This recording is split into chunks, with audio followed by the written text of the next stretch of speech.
Right now, as you watch this video, you're holding the most important battleground of the 21st century, your phone. Inside it is a chip.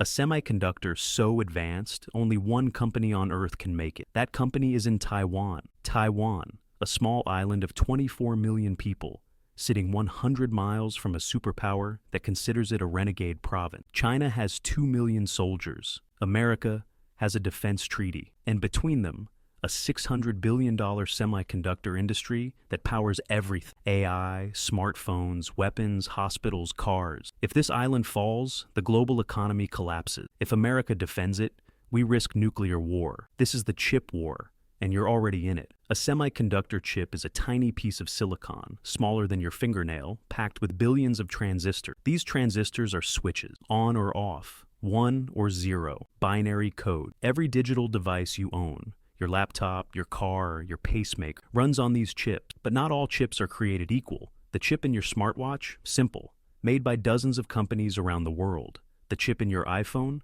Advanced. Made by only a handful of firms. The chip powering the latest AI models like ChatGPT? Cutting edge. Made by exactly 3 companies. TSMC in Taiwan, Samsung in South Korea, and Intel in the United States. And the most advanced chips, the 3-nanometer processors that will define the next decade of AI, autonomous weapons, and quantum computing, made by one company, TSMC, Taiwan Semiconductor Manufacturing Company. 92% of the world's most advanced chips come from this single firm. Think about that. One company, one island, one geopolitical flashpoint. This is not an accident. This is the result of 40 years of strategic decisions, technological breakthroughs, and geopolitical calculation. And now, it has become the center of the greatest rivalry of the 21st century. The story begins with one man, Morris Chang. Born in mainland China in 1931, Chang fled to Taiwan during the Chinese Civil War. He studied engineering in America, worked at Texas Instruments, and by the 1980s, he was a successful semiconductor executive. But Taiwan had a problem. In the 1980s, Taiwan was known for cheap manufacturing. Toys, textiles, electronics assembly, low-value, low-skill work. The Taiwanese government wanted to move up the value chain. They wanted Taiwan to become a technology powerhouse. So, in 1987, they asked Morris Chang to build something new, a semiconductor foundry. Chang's idea was revolutionary. Traditionally, tech companies like Intel designed and manufactured their own chips. This required billions of dollars in factories, equipment, and R&D. Chang proposed a different model, pure-play foundry. TSMC would not design chips. It would only manufacture them. Any company, Apple, Nvidia, Qualcomm, could design a chip, and TSMC would build it. This model unlocked an explosion of innovation. Suddenly, a startup in Silicon Valley didn't need $10 billion to build a chip factory. They just needed a good design and a contract with TSMC. TSMC became the invisible backbone of the digital world. By the 2000s, it was making chips for everyone. Apple's iPhones, Nvidia's graphics cards, AMD's processors, Qualcomm's 5G modems. And by 2020, TSMC had achieved something no other company could. It mastered the 5-nanometer process, then 3-nanometer. These are chips so small, so precise, that the transistors are the width of a few dozen atoms. Only TSMC can do this at scale. This technological dominance gave Taiwan something it never had before: geopolitical leverage. The island that China claims as its own territory had become indispensable to the global economy. For decades, America didn't worry about semiconductor. Intel was dominant. Silicon Valley was thriving. Chips were something you bought, not something you fought over. Then came Huawei. Huawei, the Chinese telecommunications giant, was on track to dominate 5G networks worldwide. By 2019, it was selling more smartphones than Apple. It was building infrastructure in over 170 countries. And its chips, designed by its subsidiary HiSilicon, were world-class. But Huawei had a problem. It didn't manufacture its own chips. It relied on TSMC. In 2019, the Trump administration made a calculated move. The U.S. imposed export controls on Huawei. But the ban wasn't just about American technology. It went further. Under the new rules, any company using American semiconductor equipment anywhere in the world was forbidden from selling chips to Huawei. This was the nuclear option.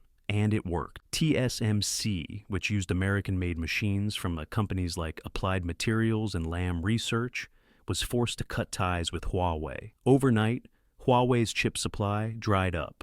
Its smartphone business collapsed. Its 5G equipment became harder to produce. The company that was supposed to lead China's technological rise had been kneecapped. This was America's revelation. Semiconductors are not just an industry, they are a weapon. Control the choke points, and you control the future. But it was also China's revelation. Dependence on the foreign chips is a national security crisis. Beijing's response was swift and unambiguous. China must become self-sufficient in semiconductor at any cost. China has poured over $150 billion into its domestic semiconductor industry. It launched the Big Fund, officially the National Integrated Circuit Industry Investment Fund, to subsidize Chinese chip companies. It recruited Taiwanese engineers with salaries 3 to 4 times higher than TSMC paid. It built massive fabrication plants in Shanghai, Beijing, and Wuhan. The goal: produce advanced chips domestically by 2025, achieve full self-sufficiency by 2030. But there's a problem. Building a semiconductor industry is not like building a steel mill.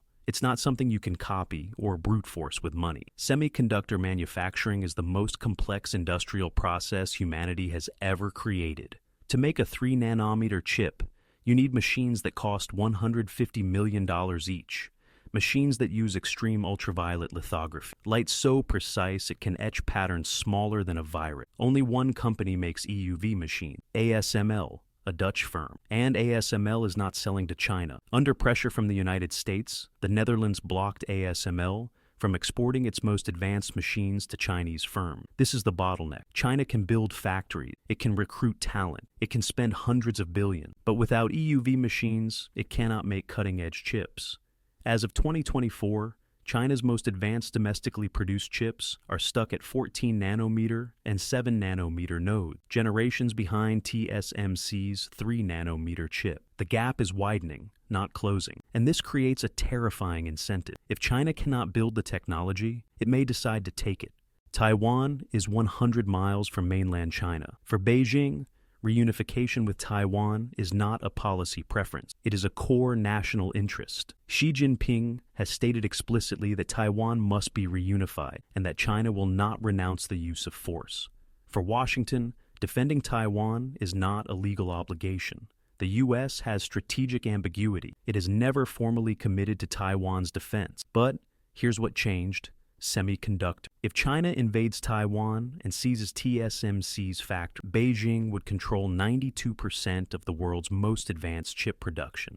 The implications are staggering. Apple could not make iPhone. Nvidia could not produce AI chips. The Pentagon could not build F-35 fighter jets. Hospitals could not replace medical devices. The global economy would enter a depression. Estimates suggest a Chinese takeover of Taiwan would cost the world economy $2 to $3 trillion in the first year alone. This is why Taiwan is now called the most dangerous place on earth. It's not just about democracy versus authoritarianism. It's not just about national pride. It's about who controls the technology that runs the world. And both sides know it. In 2022, President Biden signed the CHIPS and Science Act into law, $52 billion in subsidies to bring semiconductor manufacturing back to American soil. TSMC is building a $40 billion fab in Arizona. Samsung is investing $17 billion in Texas. Intel is constructing plants in Ohio and New Mexico. The goal: make America less dependent on Taiwan. But there's a problem. These factories won't be operational until 2025 to 2026 at the earliest. They will produce older generation chips, not cutting-edge 3-nanometer processors.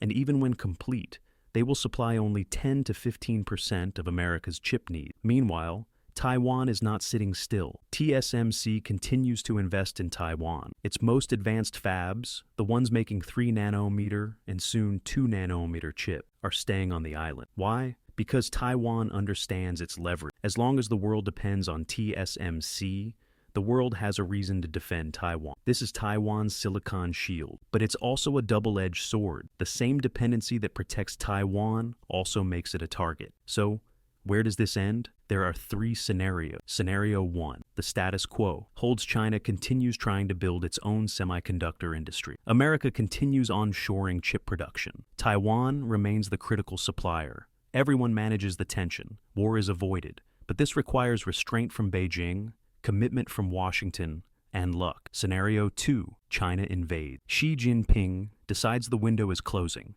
By 2030, America's fabs will be online. Taiwan's leverage will weaken. China launches an invasion. The world faces a choice: intervene and risk World War III, or let Taiwan fall and accept Chinese dominance over the tech supply chain. Either way, the global economy collapses. Scenario 3. The factories burn. In the chaos of an invasion, TSMC's fabs are destroyed, either by Chinese bombing, American strikes to deny China the prize, or Taiwanese scorched earth tactics. No one wins. The world loses 92% of its advanced chip production overnight. The digital economy grinds to a halt. It takes a decade to rebuild. This is the nightmare scenario. The chip war is not like the oil wars of the 20th century. Oil can be found in many places. New wells can be drilled. But semiconductor fabs take 3 to 5 years to build, cost $20 billion, and require expertise that only a handful of companies possess. You cannot replace TSMC overnight. You cannot sanction your way out of dependence. And you cannot ignore the fact that the most critical technology of the 21st century is concentrated in the most dangerous geopolitical flashpoint on Earth. Right now, the device in your hand contains the seeds of the next great conflict. A conflict over silicon, over nanometers, over the invisible circuits that power our lives. The chip war is already here. The only question is, how does it end? This is episode 1 of US versus China, the New World Order. If you want to understand the forces reshaping the 21st century, the economic wars, the tech battles, the military standoff, subscribe now. We'll break down the strategies, expose the miscalculations, and predict the future. Because the New World Order is being written right now, and you need to know what's coming.